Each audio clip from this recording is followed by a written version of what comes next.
Hi. ఈ మధ్య నాకు ఇన్‌స్టాగ్రామ్‌లో చాట్స్‌లో ఒక మెసేజ్ వచ్చిందనమాట. అన్న, హాయ్ అన్న, అసలు లైఫ్ అంటే ఏంటి నాకు చెప్పగలవా? నువ్వు మోటివేషన్ వీడియోలు చేసేస్తున్నావు కదన్నా, అసలు ఏంటో చెప్పగలవా అని అడిగాడు. సో నేను అడిగాను, ఎందుకురా తమ్ముడు లైఫ్ గురించి ఇప్పుడు నువ్వు అంత ఆలోచించావు? నీకెందుకు ఆ క్వశ్చన్ వేయాలనిపించింది? జనరల్‌గా అడిగావా లేదా నీకేమైనా తెలుసుకోవాలని ఉందా అని అడిగాను. సో వాడన్నాడు, అన్న నాకు రిలేషను అన్నీ పోయి అన్న, అమ్మ నాన్న కూడా అసలు నన్ను మనిషిగా చూడట్లేదు. సో ఇంకా నాకెందుకు ఈ లైఫ్ అని అనిపిస్తుంది, ఏదేదో థాట్స్ వస్తున్నాయి అని చెప్పి ఆడన్నాడు.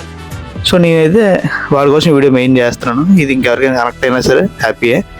సో వాట్ ఈజ్ లైఫ్ అని ఆలోచిస్తే అసలు ఈ మధ్య లైఫ్ గురించి ఆలోచించే మనుషులే లేరని నేను అనుకుంటున్నాను. అసలు మనకు మనం జీవించడమే లైఫ్ అంటే. వాళ్ళకి నచ్చినట్టు వాళ్ళు ఉండకుండా తక్కువడు ఏమనుకుంటున్నాడో మన గురించి అని ఆలోచించి వాడికి వాడు డిప్రెషన్లోకి వెళ్ళిపోతూ ఉన్నాడు అనమాట. సో అలా ఆలోచించుకొని వాళ్ళ లైఫ్ని నాశనం చేసుకునే వాళ్ళు ఉన్నారు తప్ప వాడి గురించి వాడు ఆలోచించుకొని అసలు వాడికి వాడు అప్గ్రేడ్ అవుదాం అనే థాట్ అయితే ఎవరికి లేదు.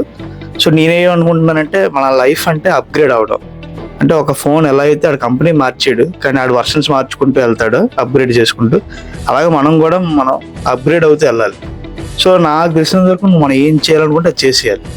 సో అమ్మ నాన్న మనకున్న రిలేషన్స్ ఏటి పట్టించుకోకుండా ఫస్ట్ నీ గురించి నువ్వు ఆలోచించడమే లైఫ్ అంటే. అప్పుడు నువ్వు నీ గురించి ఆలోచిస్తే అప్పుడు నువ్వు వాళ్ళ గురించి ఆలోచిస్తావు. సో ఇలా అంటే చాలా మీనింగ్స్ ఉన్నాయి, నా వర్షంలో నేను చెప్పాను.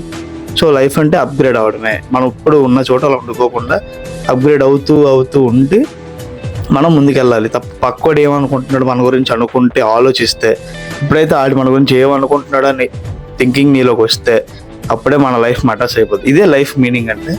లైఫ్ నిన్ను నువ్వు చూసుకోవడమే, నీ జీవితాన్ని నువ్వు చూసుకోవడం లైఫ్. ఫస్ట్ నిన్ను నువ్వు చూసుకో, తర్వాత అందరి గురించి ఆలోచిద్దాం. All the best.